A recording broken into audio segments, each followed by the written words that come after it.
স্বাগত জানাচ্ছি প্রবাসী বাংলাদেশে। বিশ্বের বিভিন্ন প্রান্তে থাকা প্রবাসীদের খবরাখবর নিয়ে এই আয়োজনে আপনাদের সাথে আছি আমি হাসানুর রহমান। বাংলাদেশের অর্থনৈতিক সমৃদ্ধির অন্যতম অংশীদার হলেও প্রায় নিজেদের অধিকার বঞ্চিত হচ্ছেন প্রবাসীরা। বিদেশ ভুঁইয়ে অসুস্থ হয়ে পড়তে হয় চরম ভোগান্তিতে। সড়ক দুর্ঘটনায় আহত হয়ে তেমনই দুর্ভোগ ওমান প্রবাসী বেলাল হোসেনের। লাশ কিংবা রোগী বহনে বাংলাদেশ বিমানের কড়া নিয়মের বেড়াজালে মানবেতর দিন কাটাচ্ছেন তিনি। দীর্ঘ ৫ মাস আগে ওমানে এক মর্মান্তিক সড়ক দুর্ঘটনায় মারাত্মক আহত হন প্রবাসী বাংলাদেশি বেলাল হোসেন। সে থেকেই দেশটির সুমাইল হাসপাতালে চিকিৎসাধীন চট্টগ্রামের বাঁশখালী উপজেলার এই ব্যক্তি। সম্পূর্ণ সুস্থ হতে পারবেন কিনা সে বিষয়ে সন্দিহান চিকিৎসকরা। এরই মধ্যে অর্থ সহায়তা বন্ধ করে দিয়েছে বিমা কোম্পানি, তাই হাসপাতাল ছেড়ে দেওয়ার নির্দেশ দিয়েছে সংশ্লিষ্ট কর্তৃপক্ষ। একদিকে হাসপাতাল ত্যাগের নির্দেশ, অন্যদিকে দেশে ফিরতে বাংলাদেশ বিমানের অসহযোগিতা, সব মিলিয়ে তীব্র অসহায়ত্বে দিন কাটাচ্ছেন বেলাল হোসেন। বাংলাদেশ সরকারের সহায়তায় বিমানকে ফ্রিতে বহন করা উচিত। সেই জায়গায় আমরা আজকে 5 মাস যাবত চেষ্টা করে একটা রোগীকে পাঠাতে পারতেছি না। সরকার এবং বিমান কর্তৃপক্ষ যেন মরদেহ এবং অসুস্থ রোগীদেরকে বহন করে। প্রবাসী আছে যারা অসুস্থ এবং যারা মরদেহ, এই রোগীগুলো যেন বাংলাদেশ বিমান বহন করে, এটা আমি জোরালো দাবি জানাচ্ছি বাংলাদেশ সরকারের কাছে। নিরাপত্তার দোহাই আর ছোট বিমানের অজুহাতে রোগী বহন করতে চাচ্ছে না বাংলাদেশ বিমান। অন্যদিকে অন্য এয়ারলাইন্সে খরচ অনেক বেশি, যা বহন করা সম্ভব নয় তার পক্ষে। দূতাবাসের উচ্চ পর্যায়ে বারবার যোগাযোগের পরও হয়নি সুরাহা। দূতাবাসের পক্ষ থেকে দায়ী করা হচ্ছে বিমানকে। নিজেদের সীমাবদ্ধতার কথা তুলে ধরেন ওমানে নিযুক্ত বিমানের কান্ট্রি ম্যানেজার। জানান, এ ধরনের রোগী পাঠানোর ক্ষেত্রে রয়েছে বেশ কিছু নির্দেশনা। দেশের একমাত্র সরকারি বিমান সংস্থার এমন আচরণে ভুক্তভোগী ছাড়াও হতাশ গোটা ওমান প্রবাসীরা। 5 মাস ধরে মেডিকেলে পড়ে রয়েছে, তাকে কোনো অবস্থায় দেশে পাঠানো যাচ্ছে না। বিমানে তাদেরকে নেওয়ার জন্য কোনো প্রস্তুতি নিচ্ছে না। আমরা যে প্রবাসে আছি, আমাদের অনেক সময় দেখা যায় যে লাশ এবং রোগী বিমান কর্তৃপক্ষ নিতে চায় না। তা আমাদের জোর দাবি সরকারের কাছে যাতে বিনা খরচে লাশ এবং রোগী যাতে নিয়ে যায় এখান থেকে। দেশে ফিরতে প্রধানমন্ত্রীর সহায়তা চেয়েছেন অসহায় বেলাল হোসেন। সে সাথে বাংলাদেশ বিমানে রোগী ও লাশ বহনের নিয়মনীতি আরও সহজ করার দাবি প্রবাসীদের। Dorothy Tasrin, Jamuna news. আবারও বড় ধরনের মন্দার মুখে পড়তে যাচ্ছে বিশ্ব অর্থনীতি, হুঁশিয়ারি বিশ্বব্যাংকের। বার্ষিক মূল্যায়ন প্রতিবেদনে সংস্থাটি জানায়, চলতি ও আগামী বছর ধীরগতির প্রবৃদ্ধি দেখবে বিশ্বব্যাংকের বিশ্লেষণ অনুযায়ী বছর বৈশ্বিক প্রবৃদ্ধির হার হতে পারে 2.9%, যা 2020 সালে 0.1% কমে দাঁড়াবে 2.8%। বলা হয়, অর্থনৈতিক প্রবৃদ্ধির এ ধীর গতি শুরু হয়েছে গেল বছরের মাঝামাঝি সময় থেকে। এই অবস্থার জন্য দায়ী করা হচ্ছে যুক্তরাষ্ট্র সহ বিভিন্ন ধনী দেশকে। ইউরোজোন বা জাপানের তুলনায় ভালো অবস্থানে থাকলেও ট্রাম্প প্রশাসনের কর কমানোর সিদ্ধান্তের ফলে এবছর যুক্তরাষ্ট্রের প্রবৃদ্ধি প্রায় অর্ধেক কমে দাঁড়াবে 1.6%। অন্যদিকে 2021 সাল নাগাদ চীনের প্রবৃদ্ধি হার হতে পারে 6%, যা অত্যন্ত ইতিবাচক বলে মনে করছেন বিশ্লেষকরা। যুক্তরাষ্ট্রে অবৈধ অনুপ্রবেশকারীদের ঠান্ডা মাথার খনি আখ্যা দিয়েছেন ডোনাল্ড ট্রাম্প। বলেছেন, অবৈধ অভিবাসীদের কারণে বড় ধরনের মানবিক সংকটের মুখে মার্কিন জনগণ। শাটডাউন আর সীমান্ত দেয়াল নির্মাণকে কেন্দ্র করে প্রেসিডেন্টের এমন মন্তব্যে তীব্র প্রতিক্রিয়া জানিয়েছে ডেমোক্র্যাটরা। তাদের অভিযোগ, প্রেসিডেন্টের খামখেয়ালিপনায় জিম্মি পুরো জাতি। 18 দিন ধরে যুক্তরাষ্ট্রের সরকারি কার্যক্রম আংশিক অচল। ইতিহাসের দ্বিতীয় দীর্ঘতম শাটডাউন এটি। ধাক্কা সামলাতে রীতিমতো হিমশিম খাচ্ছে 9টি মন্ত্রণালয় সহ অসংখ্য সরকারি দফতর। এমন সংকটের মুখেও নিজ অবস্থানে অনড় মার্কিন প্রেসিডেন্ট। বুধবার টেলিভিশনে প্রথম জাতির উদ্দেশ্যে ভাষণ দেন ডোনাল্ড ট্রাম্প। বর্তমান পরিস্থিতির জন্য অবৈধ অভিবাসী আর বিরোধী ডেমোক্র্যাটদের দায়ী করে কাঁটাতারের প্রাচীর তুলতে আবারও চেয়েছেন $570 কোটি। তবে বিপুল এই অর্থের যোগান পেতে এর আগে বিশেষ ক্ষমতা প্রয়োগের হুঁশিয়ারি দিলেও 8 মিনিটের ভাষণে বিষয়টি এড়িয়ে যান তিনি। Last month, 20,000 migrant children. মানবিক সংকটের রূপ নিচ্ছে সীমান্ত সংকট। গত মাসে 20,000 শিশু অবৈধভাবে এদেশে ঢুকেছে, যাদের গুটি হিসেবে ব্যবহার করবে অপরাধী চক্রগুলো। এদেশে হিরোইনের 90% আসে মেক্সিকো থেকে। যুক্তরাষ্ট্রের অপরাধী কর্মকাণ্ডের বেশিরভাগই ঘটায় অবৈধ অভিবাসীরা। তারা ঠান্ডা মাথার খুনি। মার্কিনিরা কিছু বুঝে ওঠার আগেই ক্ষতিগ্রস্ত হচ্ছে। আর কত ক্ষতি হলে কংগ্রেস এটা বুঝতে পারবে। By far. প্রতিক্রিয়ায় ট্রাম্পের বিরুদ্ধে নিজের খামখেয়ালি ইচ্ছে পূরণে মার্কিন জনগণকে জিম্মি করার অভিযোগ ডেমোক্র্যাটদের। দাবি অবিলম্বে বন্ধ থাকা সরকারি দফতর ও সেবামূলক কার্যক্রম দ্রুত চালু করার। I appreciate the opportunity. অবিবেচকের মতো আচরণ করে সংকট বাড়াচ্ছেন প্রেসিডেন্ট। ভুল আর অতিরঞ্জিত তথ্যে জনগণকে বিভ্রান্ত করছেন তিনি। ভীতি সৃষ্টির চেষ্টা করছেন। 8 লাখ মার্কিনীকে জিম্মি করেছেন। সত্যি হলো সীমান্তে আটকে থাকা নারী ও শিশুরা নিরাপত্তায় হুমকি নয়, বরং মানবিকতা আর মনুষ্যত্বের প্রতি challenge. We want to start with the facts. No president should pound the table and demand he gets his way. সীমান্তে দেয়াল তোলা অপ্রয়োজনীয় ও অকার্যকর সিদ্ধান্ত।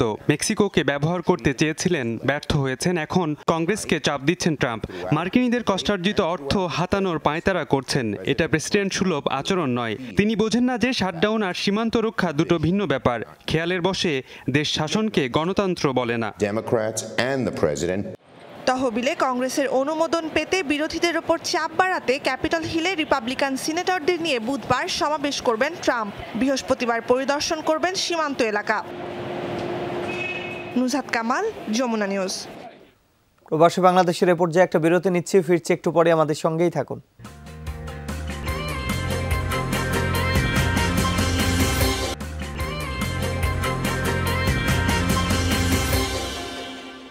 আবারও স্বাগত প্রবাসী বাংলাদেশে। ব্রেক্সিট ইস্যুতে আবার পার্লামেন্ট ভোটাভুটিতে আবারও ধাক্কা খেলেন ব্রিটিশ প্রধানমন্ত্রী থেরেসা মে। চুক্তিবিহীন জোট ত্যাগে ইস্যুতে হওয়া এই ভোটাভুটিতে প্রস্তাবের বিপক্ষে মত দেন আইন প্রণেতারা। এর ফলে সুরাহা ছাড়া ইউরোপীয় ইউনিয়ন ত্যাগ করলেন ব্রিটিশ সরকারের ক্ষমতার সীমারেখা কতটুকু হবে সেই বিষয়ে সিদ্ধান্ত নেওয়া আবারও আটকে গেল। পার্লামেন্ট সদস্যরা বলছেন যে জোট ছাড়তে আইন সংশোধনের কোনো বিকল্প নেই। সময়ের সাথে সাথেই জটিল হয়ে উঠছে ব্রেক্সিট পরিস্থিতি। ইউরোপীয় ইউনিয়ন থেকে যুক্তরাজ্যের বেরিয়ে যাওয়ার সময়সীমা যতই ঘনিয়ে আসছে, তত বেশি বিরোধিতার মুখোমুখি হচ্ছেন ব্রিটিশ প্রধানমন্ত্রী থেরেসা মে। মঙ্গলবার আবারও ভোটাভুটি ব্রিটিশ পার্লামেন্টে। চুক্তি ছাড়া ইউরোপীয় ইউনিয়ন থেকে বের হয়ে আসার বাস্তবতায় সরকারের ক্ষমতার সীমা কতটুকু হবে তা নিয়ে হাউস অব কমন্সে অনুষ্ঠিত হয় ভোটাভুটি, যাতে আবারও হেরে যান ব্রিটিশ প্রধানমন্ত্রী থেরেসা মে। পার্লামেন্ট সদস্যদের দাবি এ সংক্রান্ত আইন পরিবর্তনের, যদিও বিনা সমঝোতায় ব্রেক্সিটের পক্ষে সাফাই সরকারের। বিনা সমঝোতায় ব্রেক্সিট ছাড়া আর কোনো উপায় নেই আমাদের। বারবার সময় বাড়ানো হয়েছে, সব পক্ষগুলোর সাথে দফায় দফায় আলোচনায় বসেছি, কিন্তু সুরাহায় আসতে পারিনি। এমনকি যুক্তরাষ্ট্রের সহায়তাও চেয়েছিলাম আমরা, কিন্তু কাজের কাজ কিছুই হয়নি। তাই এই অবস্থাতেই জোট ত্যাগ করতে হবে। এ অবস্থায় আবারও যুক্তরাজ্যকে হুঁশিয়ারি জোট সদস্যগুলোর। ব্রেক্সিট আলোচনার নামে আর সময়ক্ষেপণ করা হবে না বলে জানায় ফ্রান্স। আমরা আর যুক্তরাজ্যকে চাপ প্রয়োগ করব না। এখন যে পরিস্থিতি, তাতে সিদ্ধান্ত নিয়ে ঝুলে থাকার কোনো সুযোগ নেই। হয় তারা জোটে থাকবে, না হয় থাকবে না। এদিকে চুক্তি ছাড়া ইউ থেকে বেরিয়ে যাওয়ার প্রক্রিয়ার অংশ হিসাবে প্রস্তুতি শুরু করেছে যুক্তরাজ্য। এরই অংশ হিসাবে ডোভার বন্দরে মহড়ায় অংশ নেয় 80টি মালবাহী ট্রাক। ব্রেক্সিটের পর নিজেদের পণ্য পরিবহনে কতটুকু সক্ষম প্রশাসন তা খতিয়ে দেখতেই এ প্রচেষ্টা। মীর মুশফিক আহসান, যমুনা নিউজ। স্পেনে কাতালোনিয়া আওয়ামী স্বেচ্ছাসেবক লীগের কমিটি গঠন উপলক্ষে আলোচনা সভা অনুষ্ঠিত হয়েছে বার্সেলোনার স্থানীয় একটি রেস্তোরাঁয়। সোমবার সভায় এস.এম. নজরুল ইসলামকে সভাপতি ও মির্জা সালামকে সাধারণ সম্পাদক করে নতুন কমিটি গঠন করা হয়। সভায় প্রধান অতিথি হিসেবে উপস্থিত ছিলেন কাতালোনিয়া বঙ্গবন্ধু পরিষদের সভাপতি শাহ আলম স্বাধীন।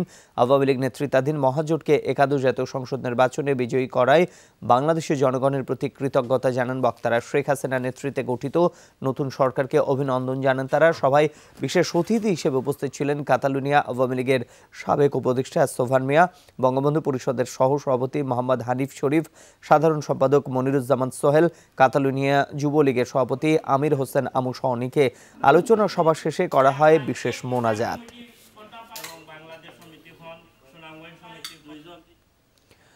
পর্তুগালের লিসবনে পর্তুগিজ ভাষা, সংস্কৃতি ও ইতিহাস শিক্ষা কোর্স শুরু করেছে প্রবাসী বাংলাদেশিদের সংগঠন পর্তুগাল মাল্টিকালচারাল একাডেমি। এই উপলক্ষে লিসবনে সংগঠনটির নিজস্ব ক্যাম্পাসে আয়োজন করা হয় এক অনুষ্ঠানের। সাংবাদিক রাসেল আহমেদ এর সঞ্চালনায় এবং মোহাম্মদ সম্রাটের সভাপতিত্বে অনুষ্ঠানে উপস্থিত ছিলেন বাংলাদেশ দূতাবাস লিসবনের দ্বিতীয় সচিব হাসান আবদুল্লাহ তৌহিদ, দূতাবাসের প্রশাসনিক কর্মকর্তা সামিউল হক, কমিউনিটি ব্যক্তিত্ব রানা তসলিম উদ্দিন, জাহাঙ্গীর আলম, আবুল কালাম আজাদ, কবি কমল, শাহিন সাইদ সহ অনেকে। আগামী 14 জানুয়ারি 2019 তারিখ থেকে শুরু হবে পর্তুগিজ ভাষা, সংস্কৃতি, ইতিহাস শিক্ষার এই কোর্স। পর্তুগাল সরকার কর্তৃক অনুমোদিত কোর্সটি পর্তুগিজ পাসপোর্ট বা নাগরিকত্ব লাভের জন্য অপরিহার্য। এ সময় কোর্সটির বিভিন্ন দিক তুলে ধরেন মাল্টিকালচারাল একাডেমি কর্তৃপক্ষ।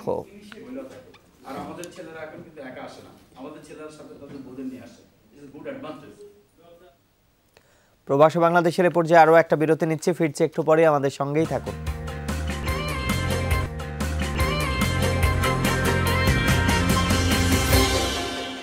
আবারও স্বাগত প্রবাসী বাংলাদেশে। আসাম নাগরিকত্ব বিল লোকসভায় পাশের পর উত্তপ্ত ভারতের রাজনীতি। বিজেপির প্রতি ক্ষোভ জানিয়ে আসাম, মিজোরাম, মেঘালয়, নাগাল্যান্ডের রাজ্য সরকারের জোট থেকে সমর্থন প্রত্যাহারের হুমকি দিয়েছে স্থানীয় দলগুলো। বিতর্কিত বিলটি আইনে পরিণত হলে আসামে আশ্রিত বাংলাদেশ, পাকিস্তান ও আফগানিস্তানের অমুসলিমরা ভারতীয় নাগরিকত্ব হিসেবে স্বীকৃতি পাবেন, যা প্রতিবেশী রাজ্যগুলোতেও প্রভাব ফেলবে আর ছড়াবে উদ্বেগ শঙ্কা। এই ইস্যুতে বিজেপি নেতৃত্বাধীন এনডিএ জোট সরকার থেকে আসাম গণপরিষদ বেরিয়ে যাওয়ার পর সরকারের বিরুদ্ধে সোচ্চার বাকি রাজ্যগুলো। গেল বছর নাগরিকত্ব বিল 1955 সংশোধন কেন্দ্রের সিদ্ধান্ত প্রত্যাখ্যান করে মেঘালয় সরকার। নতুন আইনে বিপুল সংখ্যক অমুসলিম শরণার্থী নাগরিকত্ব পেলে তাতে রাজ্যগুলো ক্ষতিগ্রস্ত হবে, অভিযোগ নাগাল্যান্ড ও মিজোরাম মুখ্যমন্ত্রীর। আসাম সহ এ 4 রাজ্যে বিজেপি জোটের অন্তর্ভুক্ত রাজ্যের ক্ষমতাসীন দলগুলো। দর্শক, এই ছিল এখনকার মতো। এতক্ষণ সাথে থাকার জন্য আপনাদের সবাইকে ধন্যবাদ।